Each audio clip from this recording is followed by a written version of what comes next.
ESL. To be frank, at the expense of annoying some of my cherished colleagues, whom I greatly admire, to somehow be an inappropriate, if not inadequate description of a human being who is attempting to speak another language. I wonder if we should not be seriously rethinking about substituting this term with another term that does service, I think, to these visual gifts that you cherish so much. Because I spoke to quite a few international students, and some resent openly to be identified as they're walking on our campuses as ESLs. As ESL students? Yes. Right. Perhaps you can shed some light on that. What is the history of that term? How did it come into being? To be perfectly honest, I'm not familiar with the culture wars that happened in academia that shifted the tables from English to English as a foreign language and English as a second language, and there are many different appellations for that. But rather than looking backwards, why don't you and I come up with something? So now, since you said perhaps shed some light. Because you're the only one among those whom I have had the privilege to know and speak to who do not use that term, because you have this richer conception of our humanity, which I try to dignify with the description. Visual senses that make it possible for us to interact, as you put it, through images. As you know, Plato had some unfortunate remarks that he had made about the limitations of images, and this, of course, flew against the fact that he himself was a poet. He himself was a user of images. Even his philosophical categories are nothing more than images. They are representations through descriptions of images, be that as it may. But the only one among those whom I have spoken to who doesn't readily use this term, ESL, I'm quite disturbed by it. What does it mean to be an ESL type? There is one colleague, in fact, who, without even thinking, once described a student to me when I encouraged that student to send a piece to be published in Fusion, which was brilliant, an Asian student. This particular colleague said, it has ESL problems. I was shocked. I said, what does this mean? I'm disturbed by it. I think it's part of a pattern.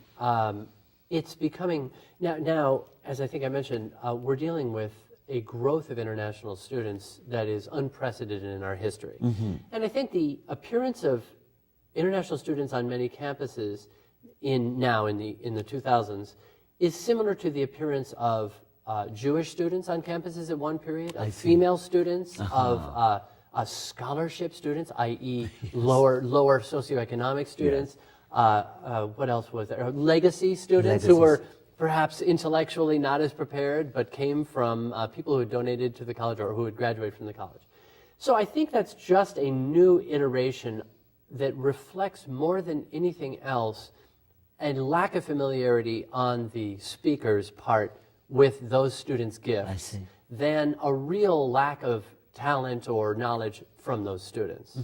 And I think I'm very hopeful. I've seen incredible things happen. I've seen the percentage of female students in my time at Berkeley increase just dramatically. I've seen the geographic distribution of students around the world at Berkeley increase dramatically. I've seen the scholarship participation of students from all different areas increase dramatically. So I really, rather than pointing a finger, I'd like to extend a hand and offer everyone a chance through fusion and through other ways of looking at the truly unique things that our international students offer in ways of enriching the classroom.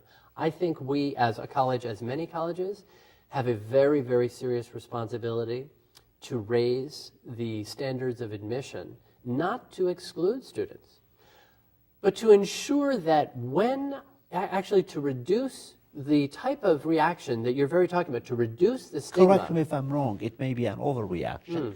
I would just to sort of stand by it, how limiting that particular descriptive term is. Right. Because I could have just as easily engaged that description and made the following argument, as a matter of fact. Consider this.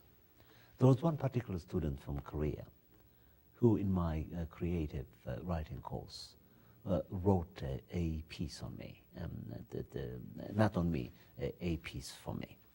I asked her to write a piece in which I challenged her to describe her relationship with her own guitar by humanizing the guitar and treating it as if it were her student. Interesting. The product, undescribable. What she did by drawing from what you brilliantly call visual reservoir is a conception of friendship that we have become accustomed to think is distinctly and particularly human. She transposed this quality, as I thought she would, to the guitar. And what fascinated me is the intensity and precision of the focus. Her camera never moves, Pratt. There is no going left and right.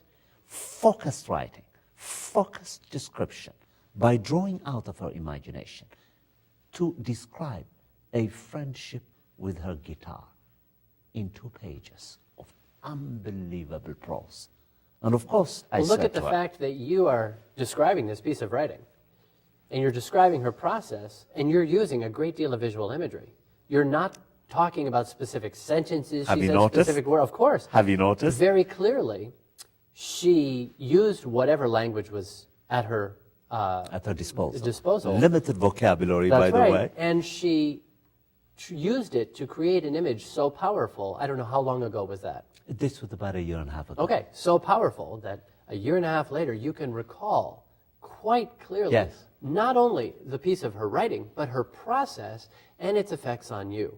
So her visual representation was so powerful that it encoded itself as memory to you linguistically, sequentially in terms of time, emotionally, again, visually, and even you seem to have created a story in your head about her process. You're quite right. You imagined her whole process and